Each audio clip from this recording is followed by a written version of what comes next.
Okay, first off, when I start these discussions with coaches, I start off with the same question. If we were making a story about your life, what would the title of the story, the movie, the book be? Wow, that one's pretty interesting. Yeah, we come out firing. I would probably say The Adventure. I was a military brat, so traveled the world, played a lot of different kind of sports in Germany, traveled the whole United States. I've seen a lot. I've been around a lot, and that kind of has molded the way I coach too. I've been in different types of programs, I've been in different types of high schools, junior highs, middle schools, onward and onward. And then, the adventure of playing in college, making, the pros, all that type of stuff is something that, it's just been a long, adventurous trip that I've been on. It's something that I'm trying to give back to the kids now. I do coaching basically to try to keep the kids involved, keep the kids off the streets, because I know how it can mold somebody for the future. I've seen athletes and non-athletes, and if you look at athletes when it gets into the job environment, I used to be a manager at the state of New Mexico, and you see the athletes kind of excel a little bit better. There's more discipline, there's more structure. Mm-hmm. Those people that don't have that, try to find the same way, but the competitiveness to do a job better is a little bit different when you have athletes. So that's why I like to be involved. Being a military kid brought you to New Mexico, right? Yeah. You grew up out in Clovis. Yeah. And for a lot of people that may not know you as a football player type deal, you made quite a name for yourself at that level and the collegiate level as well. Yeah, I tried. We won 3 state titles in football while I was there at Clovis, and then I was a 2-time All-American in college. Got free agent status through the Raiders and through San Francisco, and failed the physical. I tore my rotator cuff my senior year, and when you go to the combines and stuff, and you start trying to go through the physicals, I just failed the physical, and then it was reality check, and it was like, okay, now what am I going to do? And so that's when I got into coaching. I was like, okay, I'm still competitive. I still want to do something. So I hooked up with Joe Butler at St. Mike's, and he did a lot for me. He really mentored me. I made a ton of mistakes my first year. Some of the things I did then is now I look back and I said, holy cow, why was I so dumb? But yeah, how does a football guy make the transition to volleyball? There's a lovely lady in my life that said, what are we going to do together? I was coaching at St. Mike's. I was coaching football. She wanted to do something. I was very avid. I was still playing softball in the men's league and traveling around. And I was on a flag football team that traveled to Vegas, and we'd play in tournaments and all that. And one day on a flight back, she's like, hey, what are we going to do together? And I said, what do you want to do? She goes, you know what? I want to play volleyball. So I went out and made a fool of myself in the volleyball realm. I couldn't hit. I couldn't pass. I couldn't do anything. And people were laughing at me, and I just told her, I said, hey, I want to be great at this. And so I started picking it up, and I learned a lot from her. And then next thing you know it, I was at St. Mike's, and I like I said, I made a lot of mistakes my first couple years as a coach because I was so close to the game. I was just, at an NFL combine, and I come back to Santa Fe where football's not that big. Back in the day, in the 80s, it wasn't that big. And so I made a lot of mistakes thinking that, I can change this instead of working to develop a program. And so when I did that, I was like, maybe I need to take a step back. And then that's when my wife Melissa said, hey, I got this McCurdy coaching job over here for volleyball. Why don't you help me? So I moved to girls, and I was like, oh man, this is going to be difficult.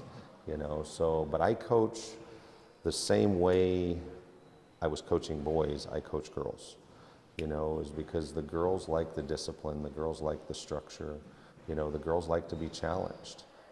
They actually react a little bit more than boys do, is because I feel that boys, and I talked to my son about this, they feel privileged a lot, that, I'm good, I'm bad, and all that type of stuff, where girls, they never see that satisfaction in themselves. So they're always fighting to get better. And that's the big difference in coaching boys and girls, I think. And you've won multiple state titles now at various schools. Do you remember the first one? And I remember the first one. It was in baseball at Pewaukee. We had a mediocre season. You know, we had a lot of turmoil on the team. We were, I think, 11-11, 12-12 or something like that going into the state tournament. And I got the team together and I said, you know what? State championships are won when a team gets hot at the end. And I said, you know, we're playing pretty decent. We got a good rotation and pitching staff. I says, you guys have the makeup of what it takes. I says, but this bickering here and this bickering here and this bickering here has kind of torn us apart throughout the season. We've tried to address it. We haven't done it. I said, we're on a 2-week mission here. If you guys can just come together for 2 weeks, I bet you can do something special. And they did. I mean, it was a great run. I have a memory in my mind that you did a story, or the NMA did a story on my catcher Juan Sanchez. He actually overdosed on pain medicines, and he got addicted to that. And the NMA did a story on him, but you know, try to helping other kids stay off of that problem. And he was on that team, my first ever state championship. And he basically, he hit the bottom of the fence on Isotopes Park, and him coming to third base and giving me a hug, I was like, wow, this is what it's about. You know, it's about the kids being successful. And from there, it just kind of took off. You know, we won in baseball, we won in volleyball, you know, we've won at different schools, like you said, and it's a little bit different coaching big schools versus small schools. Yeah, what's the biggest difference? I was telling Keith Leupold last night, Keith is the volleyball coach at Las Cruces, and I said, you know what? I said, the big difference is when you win a state title in a small town, you get on the bus, everybody rides home together. The state police, the county police are all waiting for you. They escort you into town. There's people lined up on the streets to see you. You win here, and it's like, hey, good job. We're on to the next sport. We're on to basketball. Congratulations. What's next for you, right? So, you know, that was one of the things that's the big difference. You know, is because it means more in those small communities. The second thing, the big difference is I don't think it's necessarily the competition level or anything like that, because when I coached at Pewaukee, we played the big schools and we beat the big schools. I think the difference is how you have to compete. Like, we're at a multi-sport school, so you're competing, trying to have that kid play basketball, have that kid run track, all that type of stuff, and keep exactly, you know, and that's the big thing that we look at without burning out the kid. You know, I really, like, I heard some high schools are practicing 4 days a week right now. And I'm like, okay, when's the kid going to be a kid? I think that's the biggest change that I've seen coming to Albuquerque, is that, you know, when I was in northern New Mexico, we practiced 2 times a week. Kids were able to be kids, go fishing, go swimming, do all that type of thing.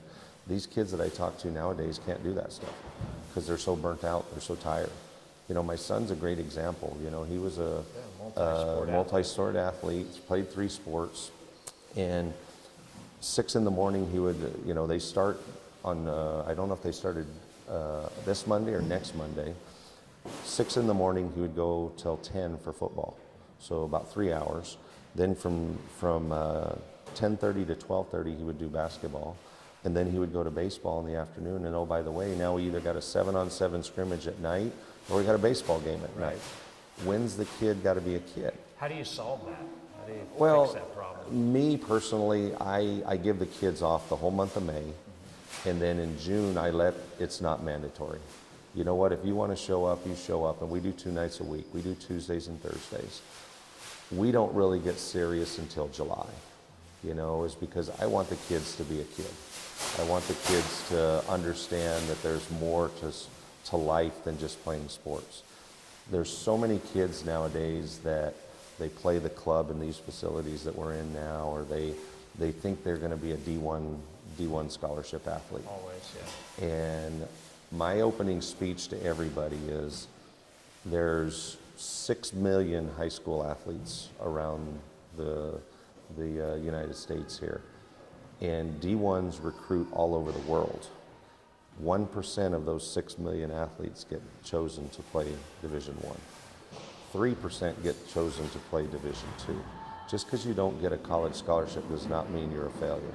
But kids set we're setting that tone 7th grade, 8th grade, 9th grade. Oh, the parent thinks that kid can play in college, and it's like, I look at it in a more realistic picture and I say, okay, we're from New Mexico. New Mexico is not a heavily recruited state in any sport, really. I mean, yeah, we produce a couple football players here, a couple baseball players, a couple volleyball players, but if you go to California, you go to Texas, Florida, all those, I mean, they're producing numbers and numbers and numbers like crazy. So I try to teach the kid, I said, what you're learning here is more about life.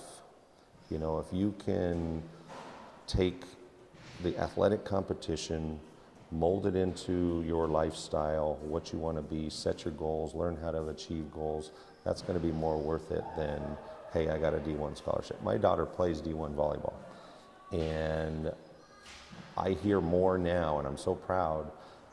I'm ready for my nursing. I'm ready to get a job. I'm ready, I've prepared myself. She's super competitive about her grades and all that type of stuff. And I'm like, I don't hear much about the volleyball side anymore, is because a lot of people don't know too. When you play D1 sports, you're their product. Oh, and it's a full-time job. So it's a full-time job. Yeah. And, a lot of people want to play D1, and I hear people that when they get a D1 scholarship, they're like, God, this is ridiculous. Yeah. And I heard it from my daughter my first couple of years. And I was like, hey, this is what you want? And she's all, yeah.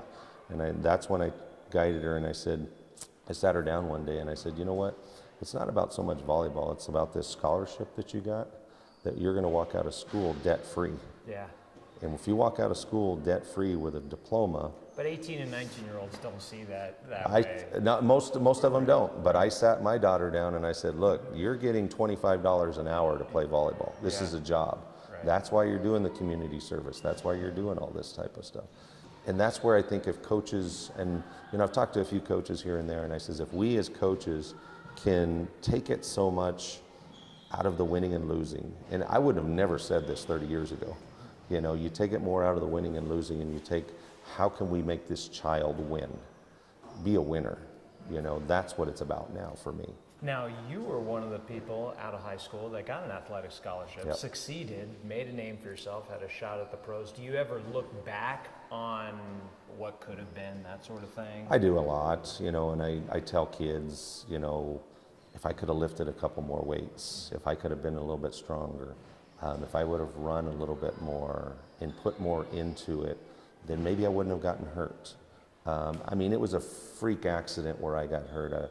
The gentleman's name was Mike Sinclair. He used to play for the Seahawks. And so he picked me up and he just drove my shoulder into the ground. And it's like, hey, he's 250 pounds. I was 200 pounds at the time.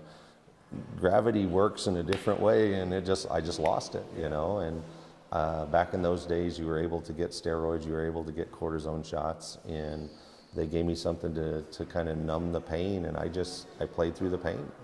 And it was something different that we don't do nowadays. No, we're good. Thank you. Nowadays, athletes, once there's an injury, boom, we take them out. In our day, back in the 80s, it's like, no, you got to play through that. Yeah. I remember on my chin here, we were playing a football game. The very first series, I threw a pass, my chin came open. I got blood all over the place. Coach was like, put a Band-Aid on him and stick him back in there. At halftime, I'm in the ER room getting stitches. I come back in the third quarter. You don't see that nowadays. Oh, no. You don't see that at all. No. And I use these examples with the kids to try to get them to compete a little bit more. One of the things I do is I say, okay, when you go for a job interview, you're basically competing against another team. You got 7 teams you're competing against. You need to go in there, you need to be prepared. Okay, analyze the job that you're looking for. Put some questions together to ask the interview staff. We go through these things in practice all the time. When we have difficult situations, like we have some one player playing over the other player, and how they butt heads, and things like that. I use those situations and I say, hey, you know what, in the work environment, you get that same type of attitude. You got one girl making $20, you got another girl making $18 an hour. Well, that 18's jealous of the 20, so here comes the friction. Oh, I'm doing more work than her, I'm doing this. And so we talk about that and how to handle that. You know, and game set 5, you know, here's all the pressure that comes in. Well, you know what, when you got deadlines to meet at work, that's where you handle the pressure. That's where sports can come in to mold yourself as a person for the future. And that's, you know, I didn't do that when I was young. I didn't. I mean, it was more about the W's and the L's. It was more about, you know, getting that kid to be excel and this.